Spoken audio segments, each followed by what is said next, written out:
नमस्ते दोस्तों, मैं साजन।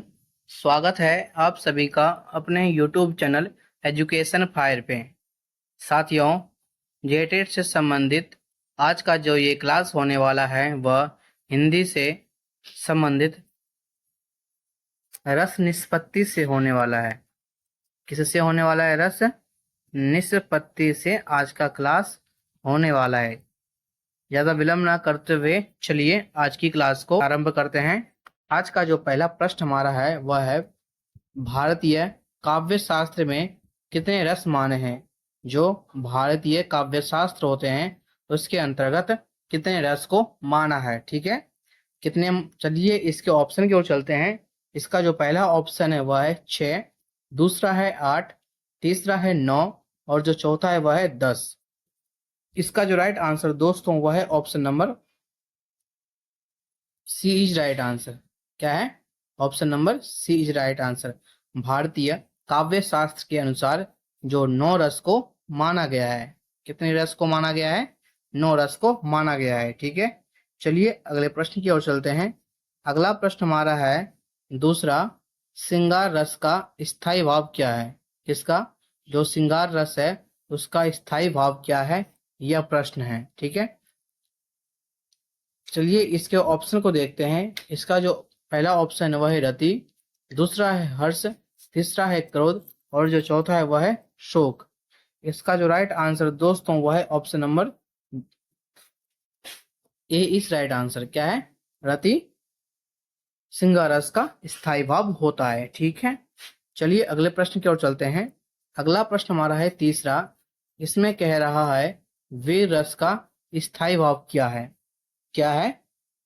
वीर रस का स्थायी भाव क्या है, ये प्रश्न है। ठीक है, इससे पिछले वाले वीडियो में भी हमने रस से संबंधित कुछ एमसीक्यू प्रश्न करवाए थे जो परीक्षा के दृष्टि से बहुत ही इंपॉर्टेंट हो जाते हैं। ठीक है, इसमें कुछ प्रश्नों का पुनरावृत्ति या रिवीजन हुआ है कह लीजिए।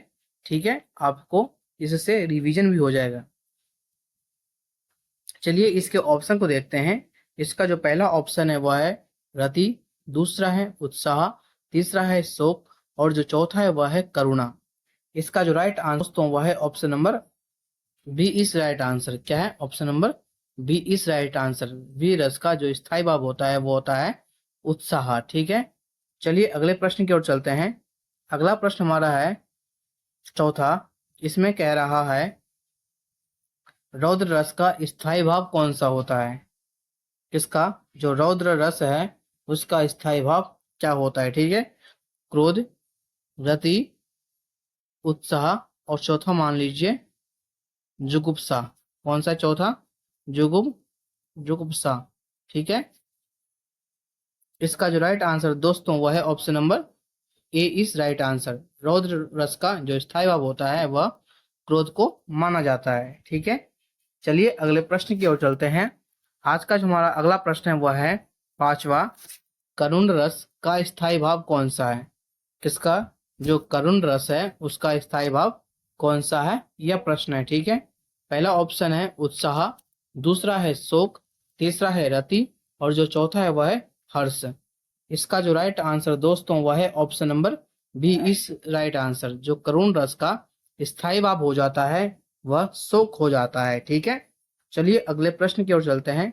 अगला प्रश्न हमारा है छठा। इसमें कह रहा है हास्य रस का स्थायी भाव कौन सा है? इसका? जो हास्य रस है उसका स्थायी भाव कौन सा होता है? चलिए इसके ऑप्शन को देखते हैं फिर इनके उत्तर को जानेंगे। इसका जो पहला ऑप्शन है वह है शोक, दूसरा है हर्ष, तीसरा है क्रोध और चौथा जो हो जाता है वो हो जाता है रति। इसका जो राइट आंसर दोस्तों वह है ऑप्शन नंबर बी इस राइट आंसर। क्या है? इसका जो राइट आंसर है वो है 20। हास्य रस का जो स्थायी भाव होता है वो हो जाता है हर्ष को माना जाता है। ठीक है, चलिए अगले प्रश्न की ओर चलते हैं। अगला प्रश्न हमारा है सातवां। इसमें कह रहा है अद्भुत रस का स्थायी भाव क्या है? आश्चर्य है, रति है, शोक है या उत्साह है? इसका जो राइट आंसर दोस्तों वह है ऑप्शन नंबर ए इस राइट आंसर। आश्चर्य को अद्भुत रस का स्थायी भाव माना जाता है। चलिए अगले प्रश्न की ओर चलते हैं। अगला प्रश्न हमारा है विभत रस का स्थायी भाव कौन सा है? रति है, घृणा है, क्रोध है, हर्ष है। इसका जो राइट आंसर दोस्तों वह है option number B is right answer. घृणा को विभत्स रस का स्थायी भाव माना जाता है। ठीक है, चलिए अगले प्रश्न की ओर चलते हैं। अगला प्रश्न हमारा है नौवां, शांत रस का स्थायी भाव क्या है? रति है, शांत है, हर्ष है, घृणा है।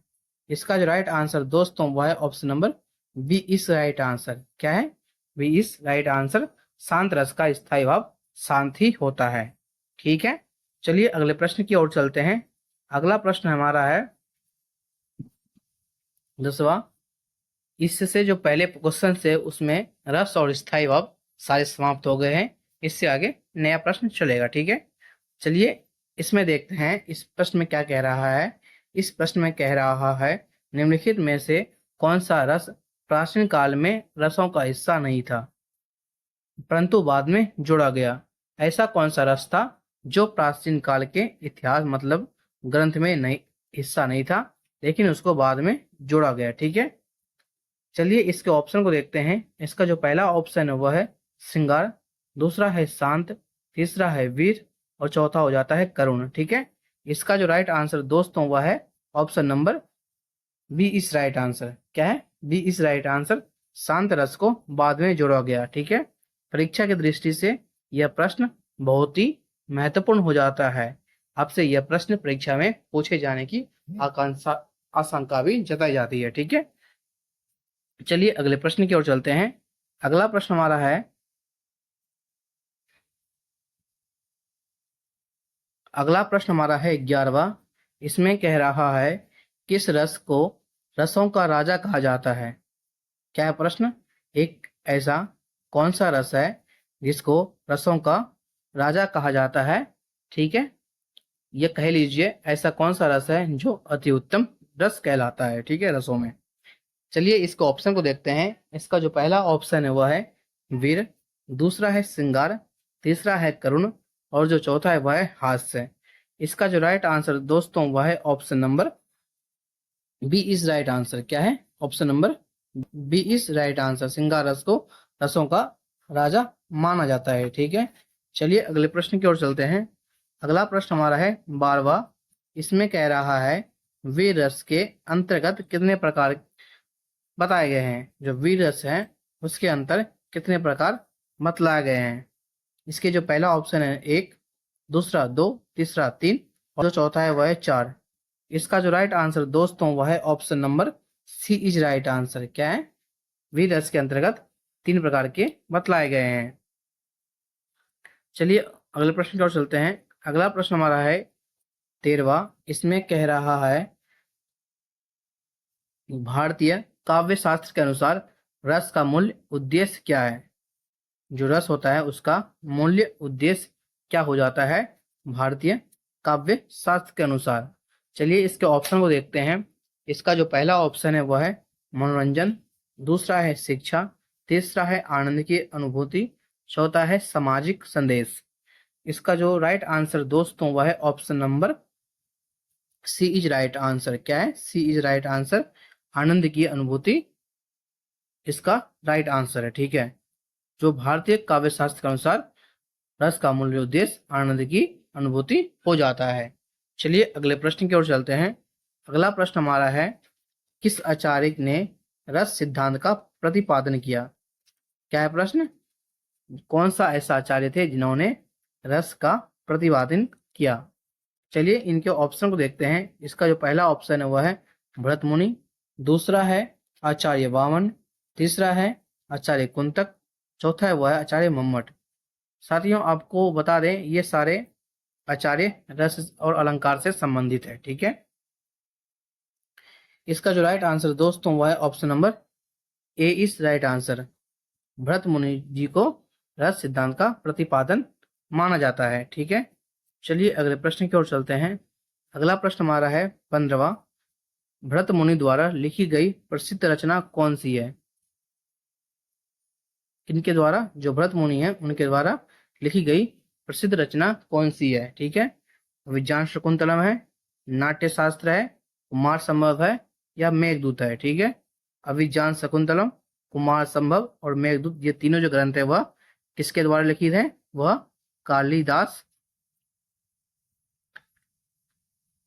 कालिदास जी द्वारा ये सारे ग्रंथ लिखित है। ठीक है, ओनली जो नाट्य शास्त्र हैं वह ओनली भरत मुनि जी के द्वारा लिखा गया है, परंतु ये सारे जो शास्त्र हैं, तीनों शास्त्र, वह कालिदास द्वारा रचित हैं।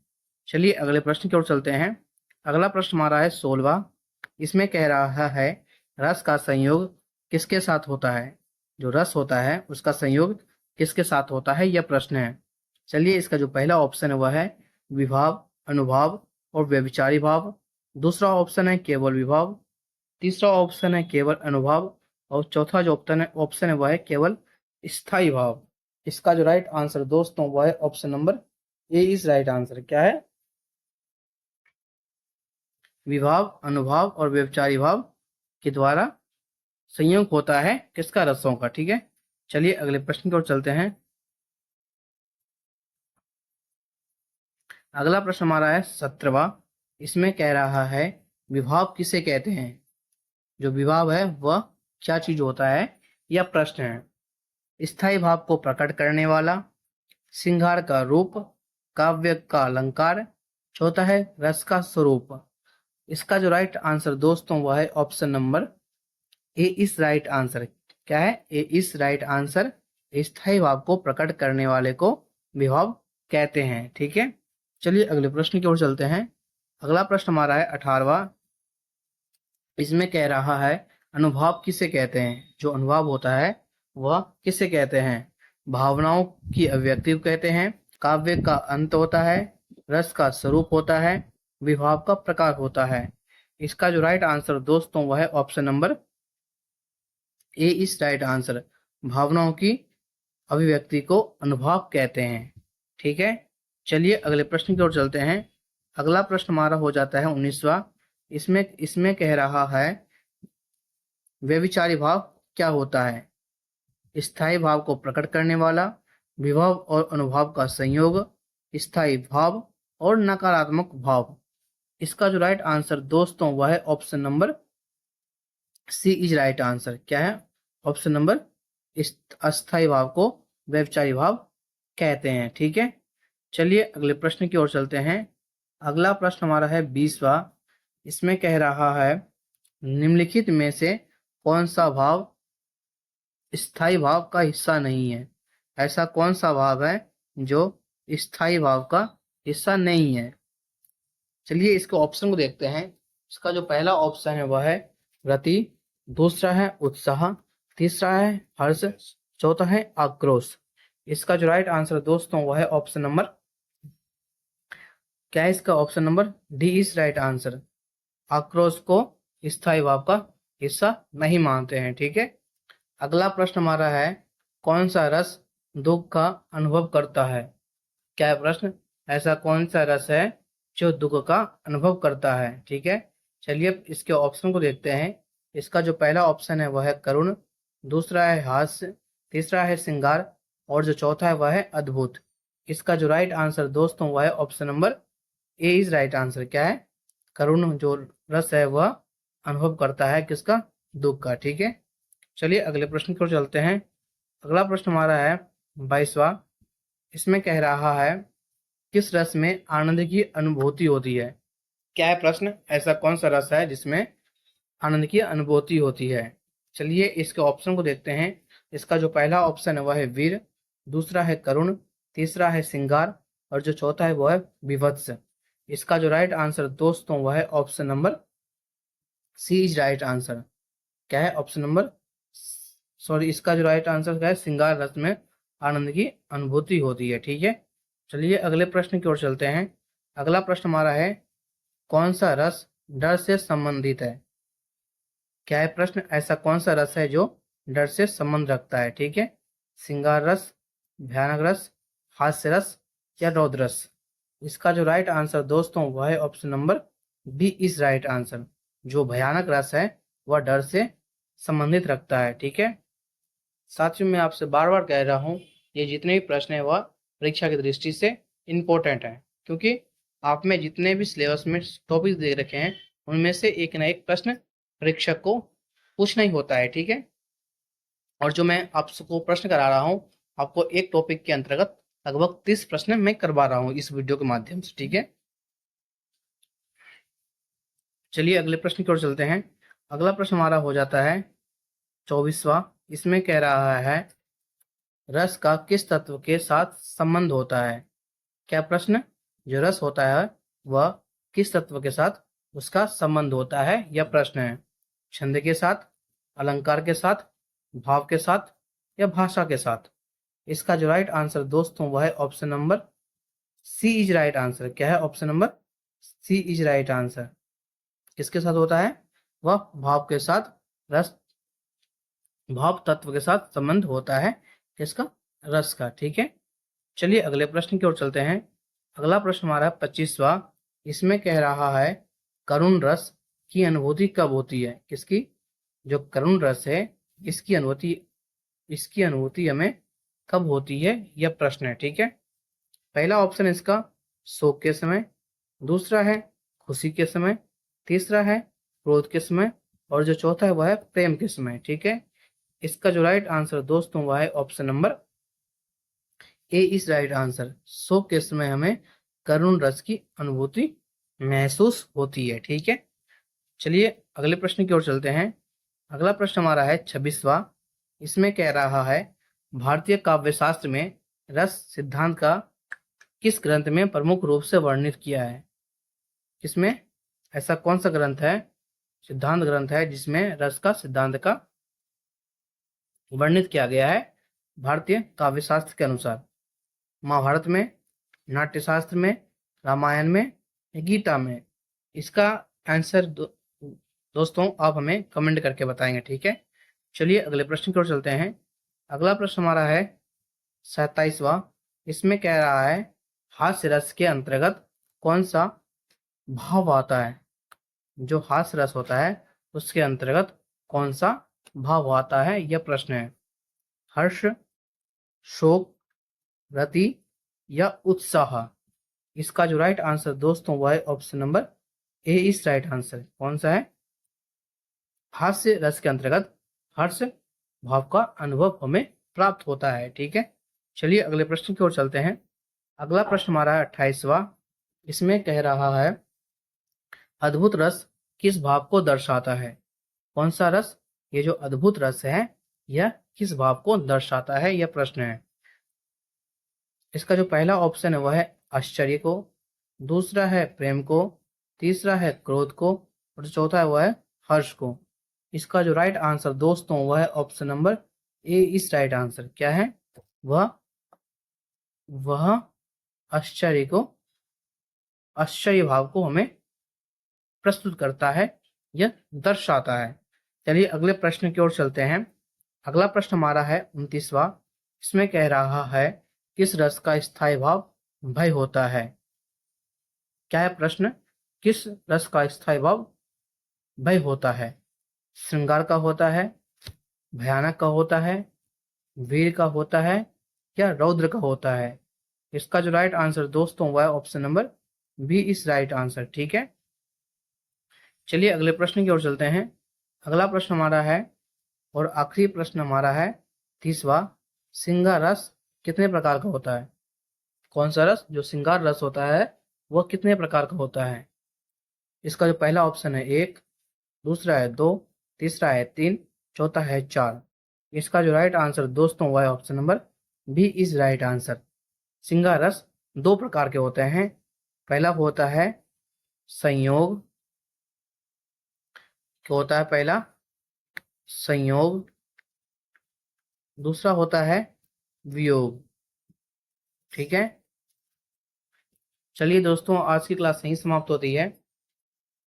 कल का जो हमारा क्लास होने वाला है वह होने वाला है साधारणीकरण से। किससे होने वाला है? वह कल की जो क्लास होने वाला है वो होने वाला है साधारणीकरण से। हमारा कल का क्लास होने वाला है, ठीक है। याद रहे आप सभी को। चलिए कल मिलते हैं, तब तक आप स्वस्थ रहें, मस्त रहें, बिंदास रहें और अच्छे से पढ़ें, ठीक है। चलिए धन्यवाद, थैंक यू।